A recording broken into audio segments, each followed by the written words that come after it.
কাদাল ফাকিরু আন ইয়াকুনা কুফরা, দরিদ্রতা মানুষকে কুফরি পর্যন্ত পৌঁছায় দেয়।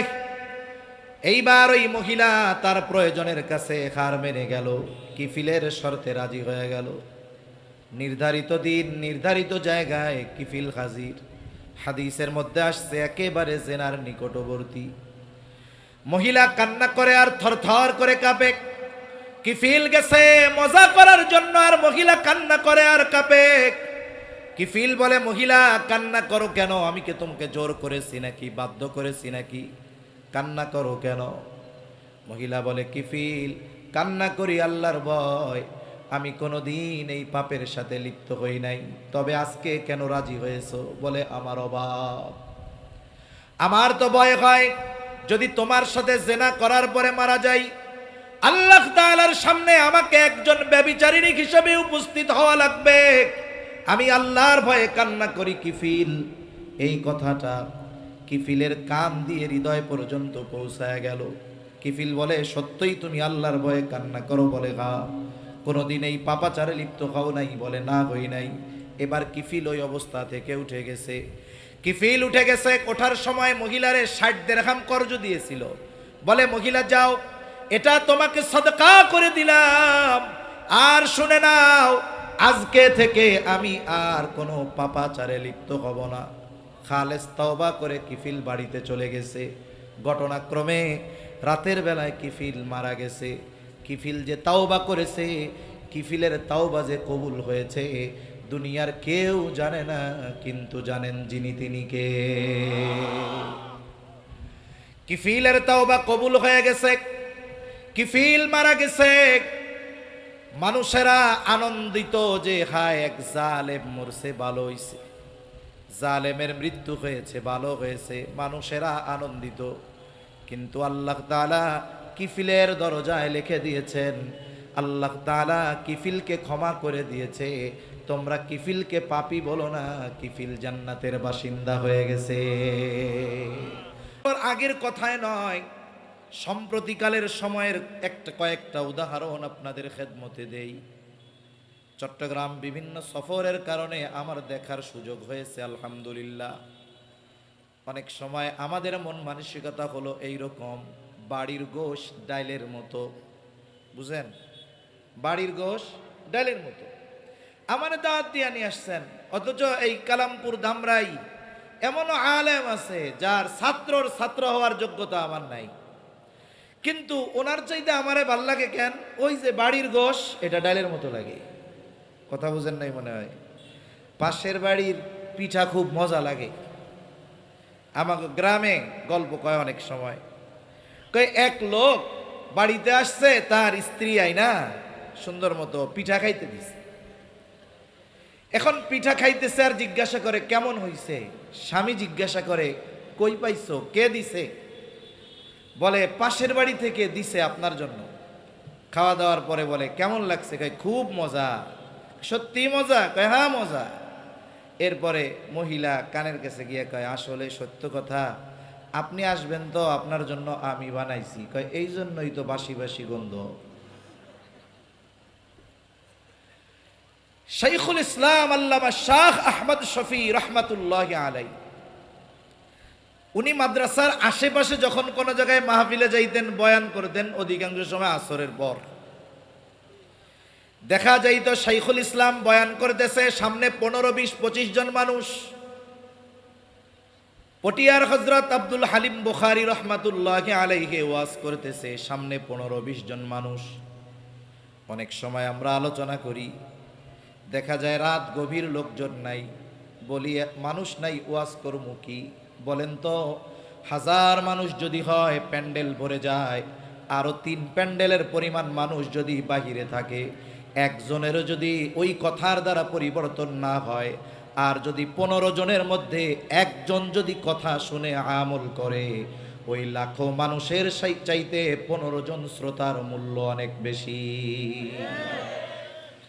এই জন্য ওনাদের দেখছি যে বয়ান করতেছেন একেবারে গুরুত্ব সহকারে, এমন ভাবে বয়ান করে যে 15 জন না, মনে হচ্ছে সামনে 1500 মানুষ। শাইখুল ইসলাম রহমাতুল্লাহি আলাইহি ওই রকম 15 জনের সামনে যেমন ভাবভঙ্গি বা যে অবস্থায় গুরুত্ব দিয়ে বয়ান করতেন, বলে 15 লাখ মানুষ যদি সামনে আসে ওই রকম চিন্তাধারা অবস্থা নিয়ে গুরুত্ব দিয়ে তিনি বয়ান করতেন। রাসূলুল্লাহ সাল্লাল্লাহু আলাইহি ওয়াসাল্লাম ওয়াজ করতেন, সাথে 2-3 জন নবীজি ওয়াজ করতেন। আবার এমনও হতো নবীজির সাথে সফরে একজন নবীজি তাকে ওয়াজ করতেন। তবে ওই ওয়াজ আর ওই শ্রোতার মর্যাদা এত বেশি, ওয়াজের গুরুত্ব, ওই ওয়াজ শ্রোতা এত গুরুত্ব দিয়ে শুনেছে, বলে 1500 বছর আগে নবীজি ওয়াজ করেছেন একজনের কাছে, অথচ পৃথিবীর হাজার হাজার কোটি মানুষের কাছে সেই ওয়াজ আল্লাহ পৌঁছায়া দিছে। আমি যে হাদিসখানা আপনাদের খেদমতে পাঠ করেছি, বর্ণনার ভঙ্গিতে মনে হয় নবীজি সাল্লাল্লাহু আলাইহি ওয়াসাল্লাম যখন এই কথাগুলো বলছেন, নবীজি সাল্লাল্লাহু আলাইহি ওয়াসাল্লামের সাথে একজন ছিলেন সাহাবী, তার নাম হলো আবু যর রাদিয়াল্লাহু তাআলা আনহু।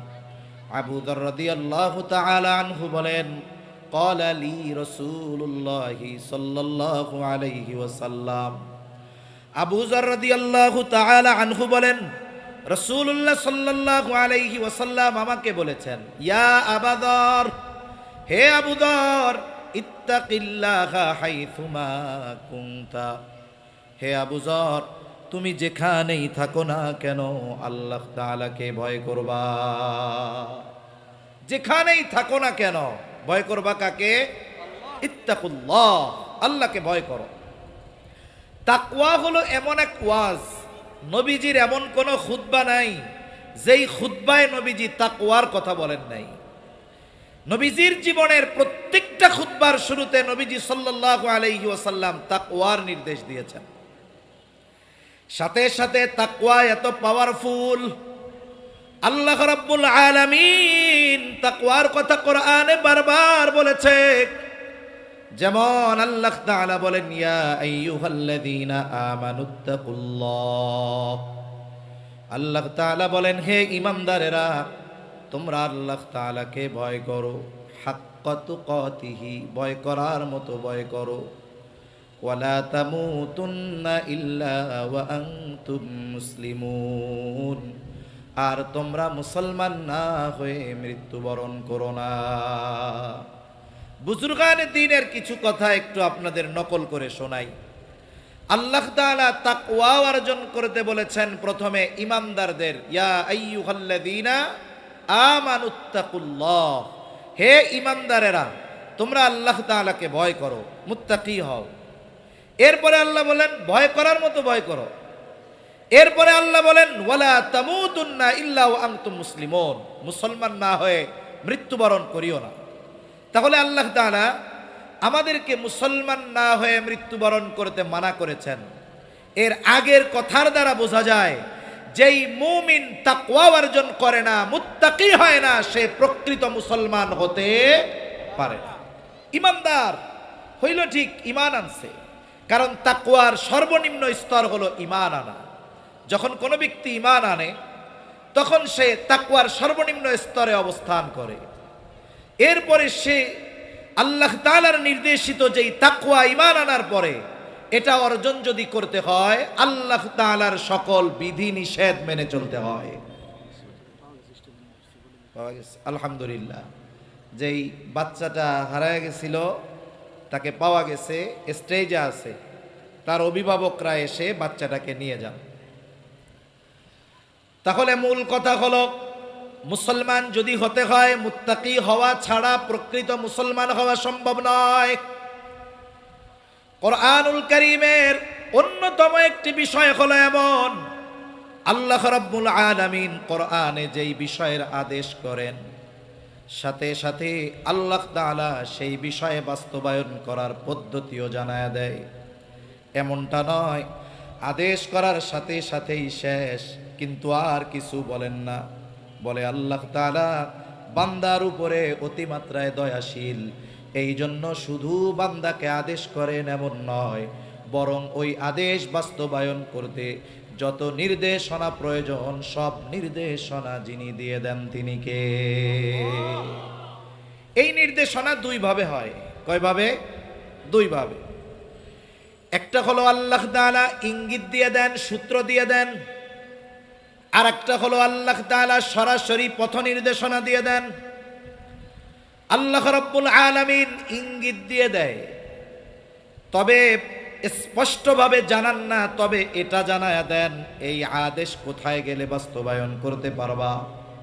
এটা আল্লাহ তাআলা ইশারায়, ইঙ্গিতে, সূত্র দিয়ে জানায়া দেয়।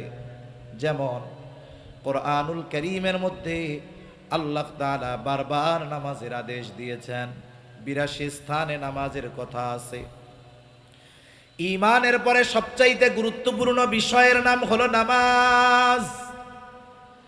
আল্লাহ তাআলা কোরআনে নামাজের আদেশ দিয়েছে, কিন্তু যদি সারা দুনিয়ার মুফাসসিরদেরকে বলা হয় রাসূলের সুন্নাহ ধরা যাবে না, হাদিস ধরা যাবে না, সিরাত ধরা যাবে না, শুধুমাত্র কোরআনুল কারীম থেকে ফজরের যে 2 রাকাত নামাজ আমরা পড়ি সুন্নাত অথবা ফরজ, এই 2 রাকাত নামাজ যেই পদ্ধতিতে পড়ি, নবীজির হাদিস, সুন্নাহ, সূরাত, সিরাত বাদ দিয়ে শুধু কোরআন থেকে ওই 2 রাকাত নামাজের পদ্ধতি বের করে দাও।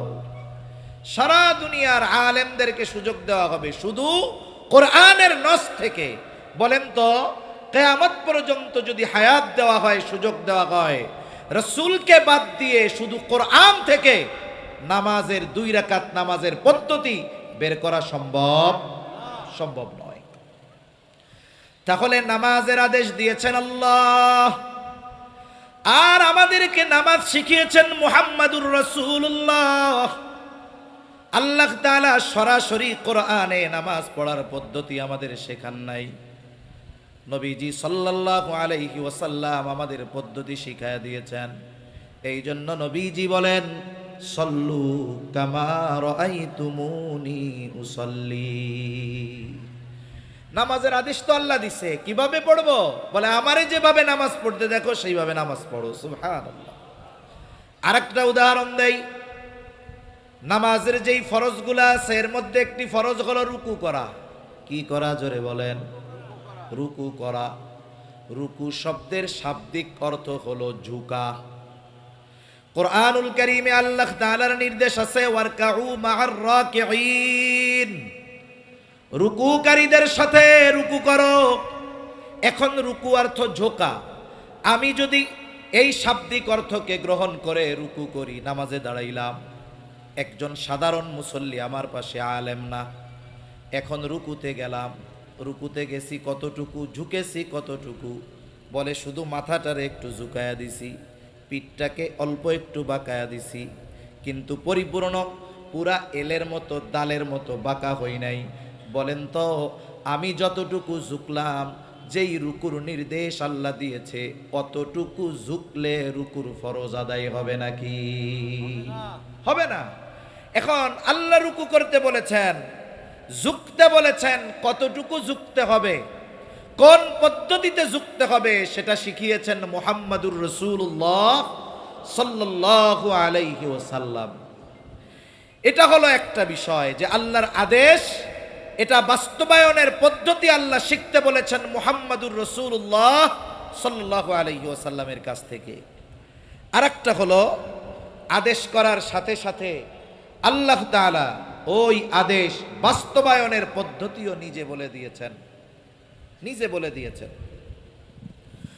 আল্লাহ রাব্বুল আলামিন তাকওয়ার ক্ষেত্রে ঈমানদার তাকওয়া অর্জন কেমনে করবে, আল্লাহ তাআলা বিভিন্ন জায়গায় তাকওয়া অর্জনের পদ্ধতিগুলো বলে দিয়েছেন। যেমন আল্লাহ তাআলা কোরআনুল কারীমের মধ্যে বলেন, ইয়া আইয়ুহাল্লাযীনা আমানুত্তাকুল্লাহ। আল্লাহ তাআলা বলেন, হে ঈমানদারেরা, তোমরা মুত্তাকি হও। আমরা যদি জিজ্ঞাসা করি, আল্লাহ আমরা কেমনে তাকওয়া অর্জন করব, কেমনে মুত্তাকি হব, আল্লাহ তাআলা বলেন, ওয়াকুনু মা'আস সাদিকিন, তোমরা সত্যবাদীদের সঙ্গী হয়ে যাও। মনিটরের আওয়াজ আরো ছাড়েন, রিভার্ব দেন, আওয়াজ আরো শক্ত করেন, আওয়াজ ছাড়েন, দূর থেকে যেন একটু টানে। কষ্ট হইতেছে কিন্তু, জোরে বলা লাগতেছে। আওয়াজটা ছাড়েন, আরো ছাড়েন, মনিটরের আওয়াজ আরো ছাড়েন। আল্লাহ তাআলা বলেন ওয়াকুনু মা'আস সাদিকিন, তোমরা সত্যবাদীদের সঙ্গী হয়ে যাও। আল্লাহ তাআলা সত্যবাদিতার গুণের কথা উল্লেখ করেছেন, কিন্তু আল্লাহ বলেন নাই আবিদিনদের সঙ্গী হও, যারা অনেক বেশি ইবাদত করে তাদের সঙ্গী হয়ে যাও। আল্লাহ তাআলা বলেন নাই যারা দান সাদকা বেশি করে তাদের সঙ্গী হয়ে যাও। আল্লাহ তাআলা বলেন নাই যারা জিকির বেশি করে তাদের সঙ্গী হয়ে যাও। বুজুর্গানে দিন বলেন সাদেক, সত্যবাদিতা এমন এক গুণ, বলে এই গুণ যার পরিপূর্ণ অর্জন করতে হয় বাকি সব ভালো গুণ আগে তার প্রয়োজন হয়। সব ভালো গুণ এই গুণে গুণান্বিত মানুষদের মধ্যে পাওয়া যায়।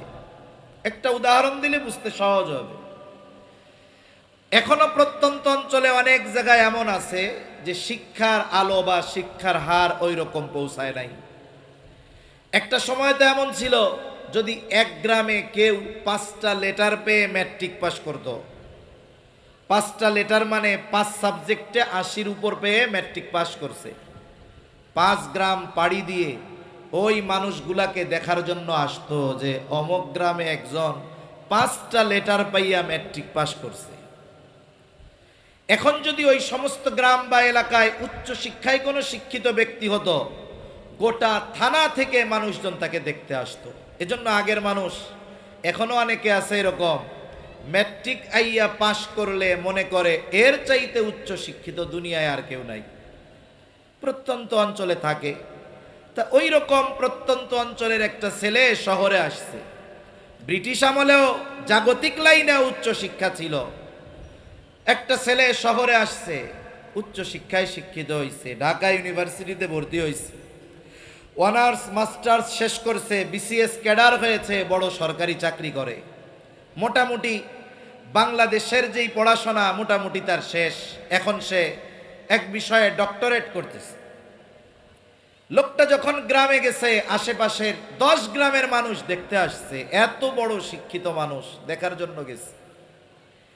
মানুষগুলার মধ্যে ওই মানুষটাও গেছে মুরব্বী, যে জানে যে ম্যাট্রিক আইয়া পাশ করলে অনেক বড় শিক্ষিত। সব মানুষেরা তার সাথে দেখা করে কুশলাদি বিনিময় করে চলে গেছে। ওই মুরব্বী দাঁড়ায় আছে। কোন মুরব্বী? বলে যেই মুরব্বী ম্যাট্রিক আইয়া পাশকে অনেক বড় যোগ্যতা মনে করে, মাওলানা। এখন আর এক লোকের সাথে দেখা হয়েছে, পরিচয় দিছে, উনিও আলেম। তা আপনি কি? কয় আমি মুফতি আব্দুল্লাহ। কয় আপনি যে মুফতি বুঝলাম, মৌলানা কি পাস করছিলেন? হ্যাঁ, মৌলানা পাস করছেন।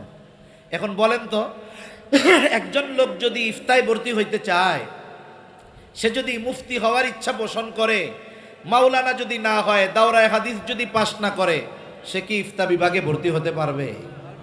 তার মানে কিছু পরিচয় আছে যেটা দেওয়ার পরে বাকি সব পরিচয় ওইটার মধ্যে এমনিতেই অন্তর্ভুক্ত থাকে।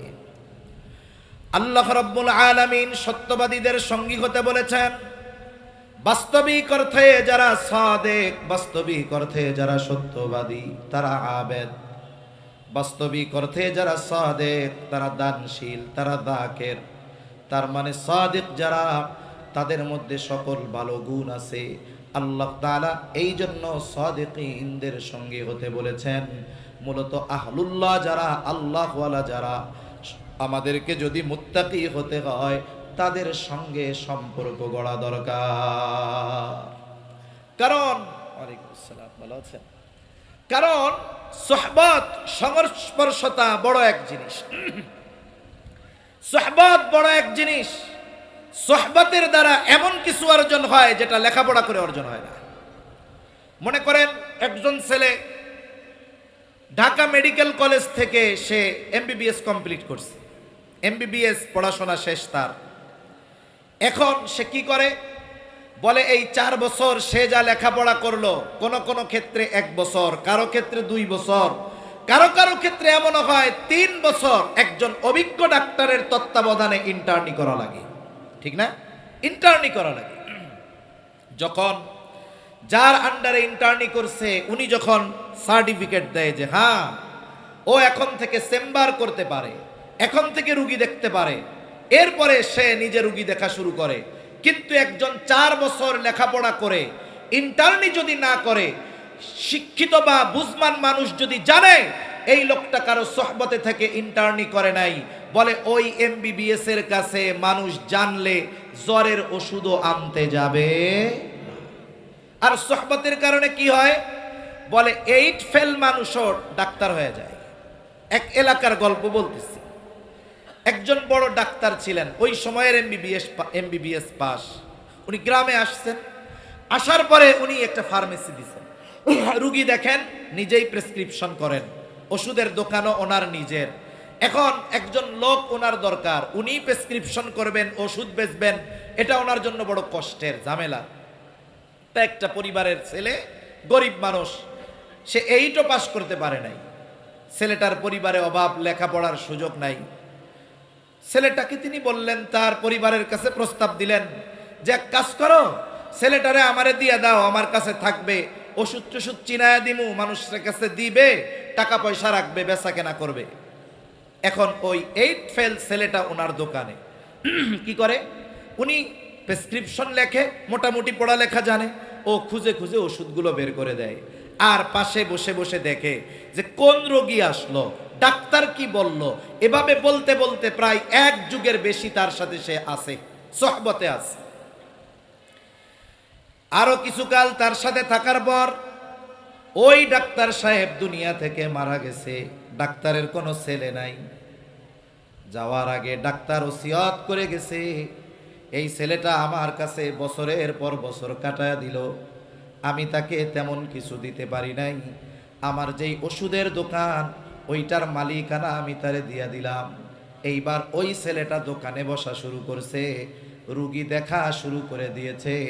বলে 8 ফেল ব্যক্তি 1.5 যুগ এক ডাক্তারের সোহবতে থেকে এখন গ্রামের মানুষ তার নামের আগে ডাক্তার লাগায়া দিছে। মানুষ এমনও বলে, শহর থেকে ডাক্তার দেখা যায়, আল্লাহ হয়তো ভালো করেন না, শেফা নাই, ভালো হয় নাই। কয় শহরে এত বড় হসপিটালে এত বড় ডাক্তার, ওর চাইতে আমাদের গ্রামের ওই ডাক্তার আব্দুল্লাহ কত ভালো। কিন্তু doctor Abdullah MBBS pass, 8 fail. বলে মানুষের আস্থা তার উপরে এত আসলো কেন? বলে সবাই বলে যে অমক ডাক্তারের সাথে 20 বছরের মতো থাকছে। আরে মিয়া, ওই রকম ডাক্তারের সাথে 20 বছর থাকলে লেখাপড়া করা লাগে? ও তো গসায় গসাই ডাক্তার হয়ে যায়।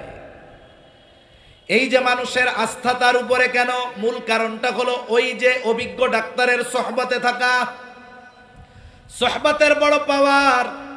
বলে লোহা আর চম্বুক, লোহা যদিও শক্তিশালী একটা ধাতব, তার চাইতে দুর্বল চম্বুক।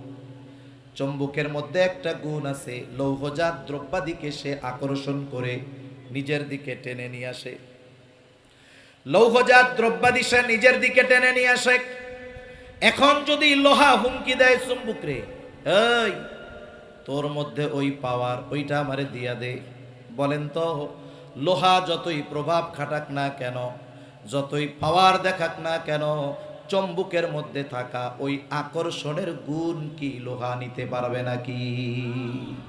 এ তো সম্পদ, টাকা পয়সা না, যে পাওয়ার দিয়ে, ক্ষমতা দিয়ে কেড়ে নেওয়া গেল। এখন লোহা যদি গরম না দেখায়া ঠান্ডা মাথায় চম্বুকের সাথে লাগা যায়, বলে লোহার টুকরা যদি একটা চম্বুকের সাথে 1 মাস লেগে থাকে, 1 মাস পর ওই লোহাকে যখন টান দেওয়া হবে, লোহার মধ্যে চম্বুকের গুণ চলে আসবে। এইবার চম্বুকটা, লোহার মধ্যে চম্বুকের গুণ যাবে। লোহাটাকে যদি অন্য কোনো লোহার দিকে ধরা হয়, দেখা যাবে ওই লোহা আকর্ষণ করে অন্য লোহাকে টেনে নিয়ে আসবে। এই যে আকর্ষণের গুণ, এটা কি ক্ষমতা দিয়ে, প্রভাব দিয়ে, জ্ঞান দিয়ে, মেধা দিয়ে সম্ভব? সম্ভব হইছে সোহবতের দ্বারা। এজন্য কেউ যদি প্রকৃতপক্ষে মুত্তাকি হতে চায়, তাহলে তাকওয়াওয়ালা যারা, মুত্তাকি যারা, তাদের সংস্পর্শে যাওয়া দরকার। দুনিয়ায় যখন নতুন ব্যবসা কেউ করতে চায়, একজন টাকা পয়সা আছে, বিদেশ থেকে টাকা আনছে, ব্যবসা বাণিজ্য শুরু করবে। অভিজ্ঞ ব্যবসায়ীরা কি বলে যে ভাই, টাকা থাকলেই ব্যবসা করা যায় না, আর ব্যবসা করতে হলে অভিজ্ঞতা দরকার। অভিজ্ঞতা থাকলে ব্যবসা করতে টাকা লাগে না। অভিজ্ঞতা অর্জন করবে কোথায়? বলে যে যে ব্যবসা করতে চায় ওই ব্যবসায়ীর তত্ত্বাবধানে কিছুদিন অতিবাহিত করা। একজন কাপড়ের ব্যবসা করতে চায়, যদি অভিজ্ঞ কোনো কাপড় ব্যবসায়ীর সাথে সময় দেয় তাহলে সে জানতে পারবে কোন কাপড় কেমন, কোনটার কোয়ালিটি কেমন, কোন কাপড়ের মার্কেট কেমন। কিন্তু যদি এমন হয় অভিজ্ঞতা নাই, টাকা পয়সা আছে, ইসলামপুর থেকে 5 ট্রাক কাপড় নিয়ে দোকানে আসবে, ওই কাপড় কাস্টমার নিবে না, অনভিজ্ঞতার কারণে ওটা ইঁদুরে কাটবে। ঠিক কিনা বলেন? এই জন্য সোহবত বড় এক জিনিস। আমরা মুত্তাকি যদি হতে চাই, তাকওয়াওয়ালা আল্লাহর বান্দা, সত্যবাদিতার গুণে গুণান্বিত যেই মানুষগুলো, আমরা তাদের সংস্পর্শে যাব ইনশাআল্লাহ। এটা আল্লাহর নির্দেশ। এরপরে আল্লাহ রাব্বুল আলামিন বলেন, ইয়া আইয়ুহাল্লাযীনা আমানুত্তাকুল্লাহ। আল্লাহ তাআলা বলেন, হে ঈমানদারেরা তোমরা মুত্তাকি হও। আমরা যদি জিজ্ঞাসা করি আল্লাহ কেমন করে মুত্তাকি হব, আল্লাহ তাআলা বলেন, ওয়াল তানজুর নাফসুম মা কদ্দামাত লিগাদ। আল্লাহ তাআলা বলেন, তুমি আগামীর দিকে নজর দাও, তুমি আগামীর জন্য কি প্রেরণ করেছ। তুমি আগামীর দিকে নজর দাও, তুমি কি প্রেরণ করছো। আগামী বলতে এখানে যেটা অনিশ্চিত আগামী সেটা নয়। একটা হলো অনিশ্চিত ভবিষ্যৎ, আর একটা হলো সুনিশ্চিত ভবিষ্যৎ। অনিশ্চিত ভবিষ্যৎ কোনটা? বলে দুনিয়ার হায়াত হলো অনিশ্চিত ভবিষ্যৎ। দুনিয়ার হায়াত অনিশ্চিত ভবিষ্যৎ। অথচ অনিশ্চিত ভবিষ্যতে ভালো থাকার জন্য আমাদের চেষ্টা প্রচেষ্টার কোনো কমতি নাই। অনিশ্চিত ভবিষ্যতে ভালো থাকার জন্য মেহনত শ্রমের আমাদের কমতি নাই। অনিশ্চিত ভবিষ্যতের চিন্তা আমাদের বেশি। মনে করেন একটা ছেলে সরকারি চাকরি পেয়েছে, 18-20 বছর বয়স, আর্মিতে চাকরি করে। যখন তার চাকরি শুরু, ট্রেনিং শেষ করে সে আসছে, এখন তার বেতন চালু হয়ে গেছে, চাকরি শুরু।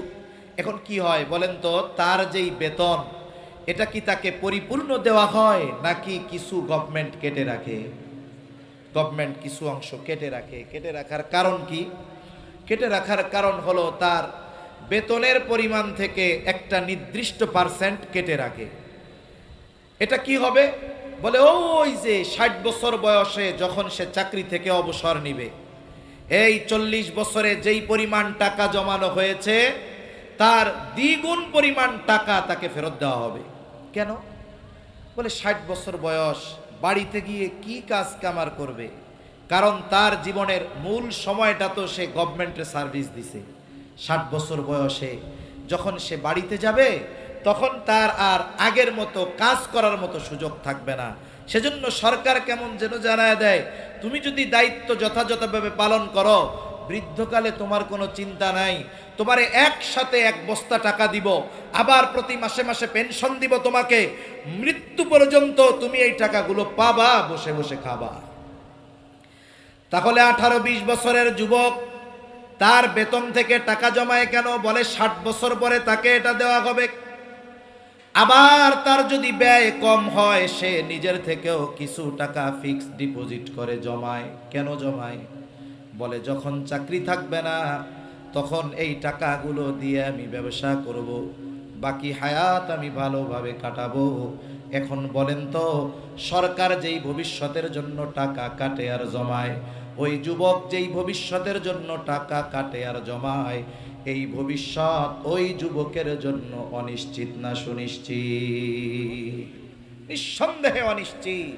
সে বাঁচবে কি বাঁচবে না এর কোনো নিশ্চয়তা নাই।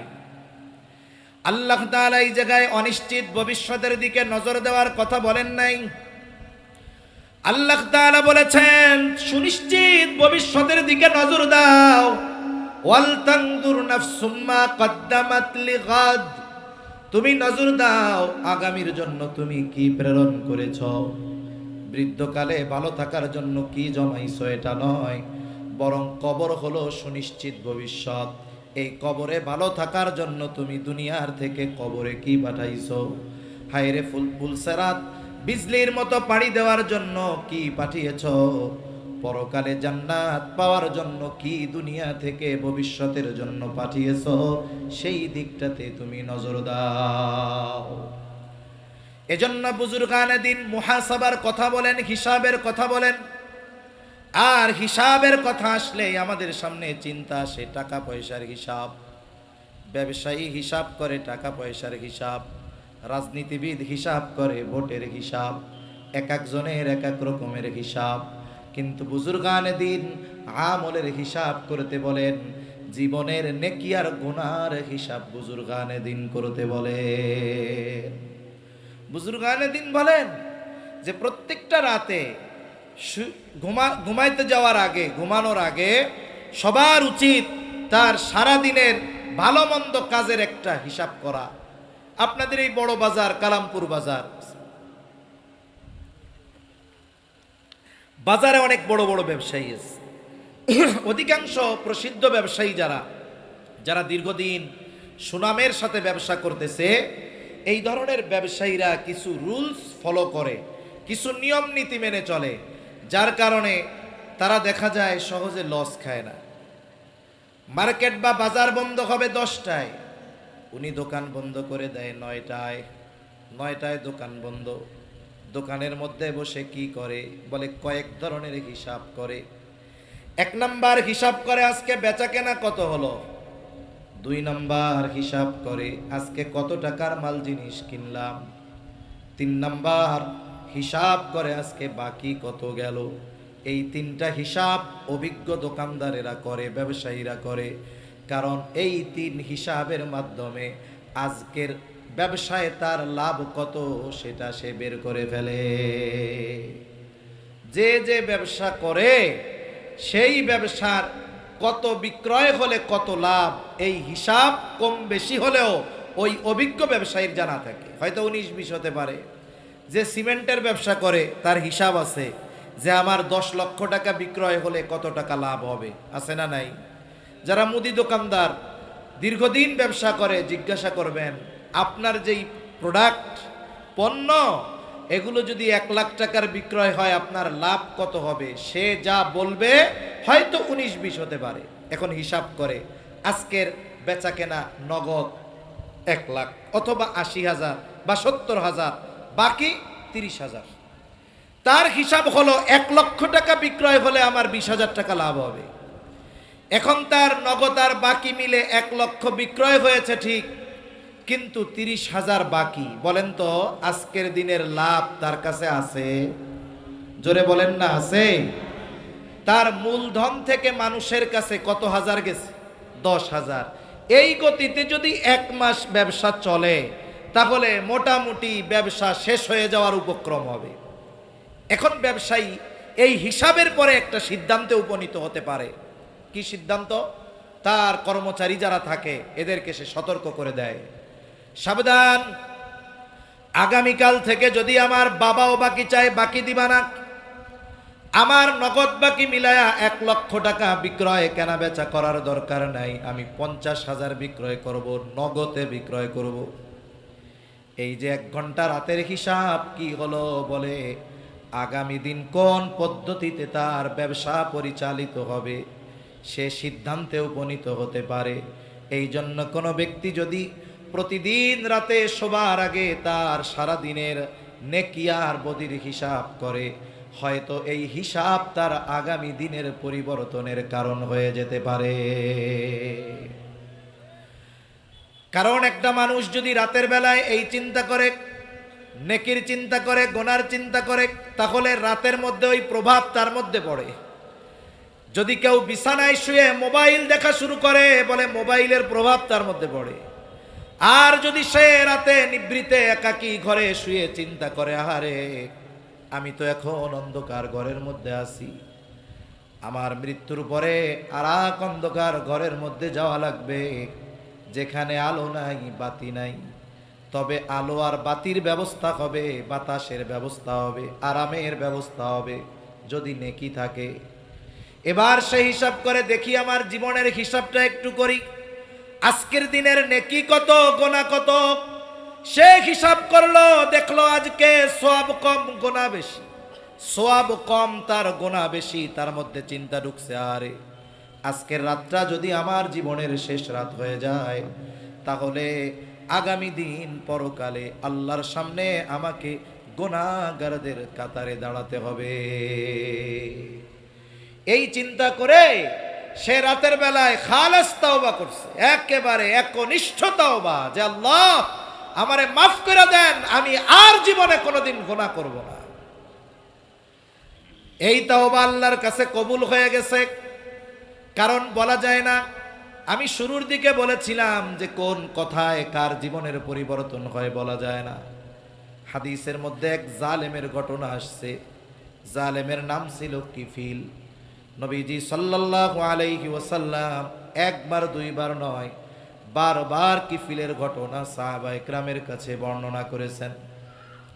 নবীজি বলেন কিফিল হলো এমন এক জালেম, বলে এমন কোন পাপ নাই কিফিল করে নাই, এমন কোন অন্যায় নাই কিফিল করে নাই। কিফিলের অন্যায়গুলোর মধ্যে একটা অন্যায়, সে মানুষকে সুদের উপরে টাকা দিত। সুদখোর ছিল, সুদখোর। সমাজে আছে নাকি সুদখোর? আরে মিয়া, ব্যাংকে কত বড় সুদ, বলে ঘরোয়া সুদ আরো বড় সুদ। কিফিল মানুষের সুদের উপরে টাকা দিত। একদিন এক বিধবা মহিলা তার কাছে আসছে বিপদে পড়ে কিছু টাকা কর্জ নেওয়ার জন্য। বলে যারা সুদি কারবারি করে এরা মানুষ বিপদে পড়লে কর্জ দেয় না। কেউ যদি সুদে চাইতে যায় মুঠ ভইরা দিয়া দেয়, কিন্তু বিপদে পড়ে যদি 500 টাকা ধারও চায় তাও দেয় না। ওই মহিলা গিয়া বলে কিফিল আমারে কিছু টাকা দাও, কর্জ দাও, ধার দাও, আমি বিপদে পড়েছি। কিফিল বলে না, আমি কাউরে টাকা ধার দেই না, টাকা যদি লাগে সুদে নাও। মহিলা বলে কিফিল সুদ দেওয়ার মতো সামর্থ্য যদি আমার থাকতো তাইলে তোমার কাছে সাহায্যের জন্য আসতাম নাকি।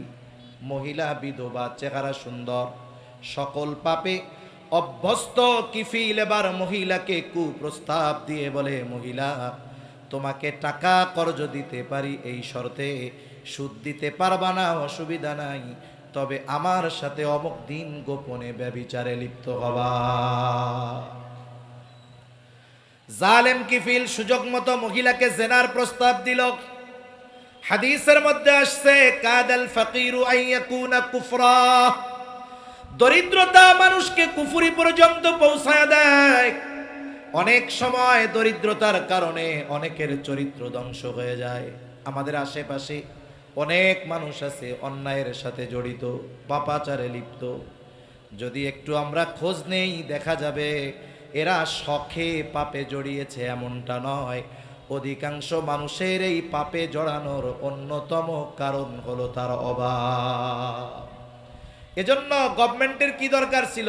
দরকার ছিল এই পাপে যারা লিপ্ত তারা তো অভাবের কারণে তাদের কর্মসংস্থানের ব্যবস্থা করা দরকার ছিল, ঠিক কিনা বলেন?